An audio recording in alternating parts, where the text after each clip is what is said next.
upaya-upaya yang konkret yang saya lakukan adalah tindak lanjut, yaitu dengan melakukan pengawasan bersama dengan kabupaten di sini, mengawal aturan ini supaya berjalan efektif, dan kita juga akan melakukan supervisi dan pengawasan bersama-sama. Itu yang langkah yang paling penting untuk bagaimana Perdes ini menghasilkan sesuatu yang baik gitu. Kami pertama mensupport, kedua mendampingi, dan kemudian memberikan waktu apabila setiap saat ada hal yang perlu ditanyakan, disupport, ataupun mungkin secara teknis perlu didampingi, monggo silahkan.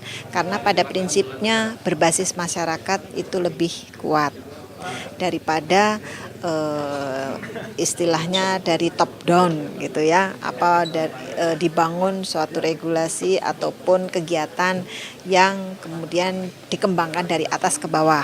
Kalau dari bawah ke atas itu akan lebih efektif karena itu didasarkan kebutuhan dan kondisi kearifan lokal setempat dan kesadaran. Nah, itu kesadaran itu yang penting untuk bersama-sama menjaga lingkungan ini.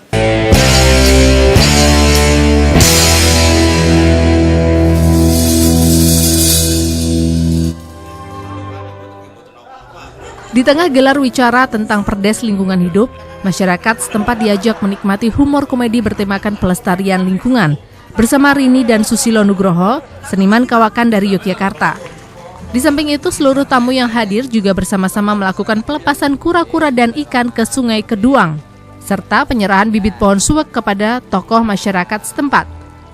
Melalui 10 perdes ini, maka masyarakat diharapkan semakin peduli dan terlibat untuk ikut menjaga lingkungan di kawasan waduk dengan berbasis pada kearifan lokal.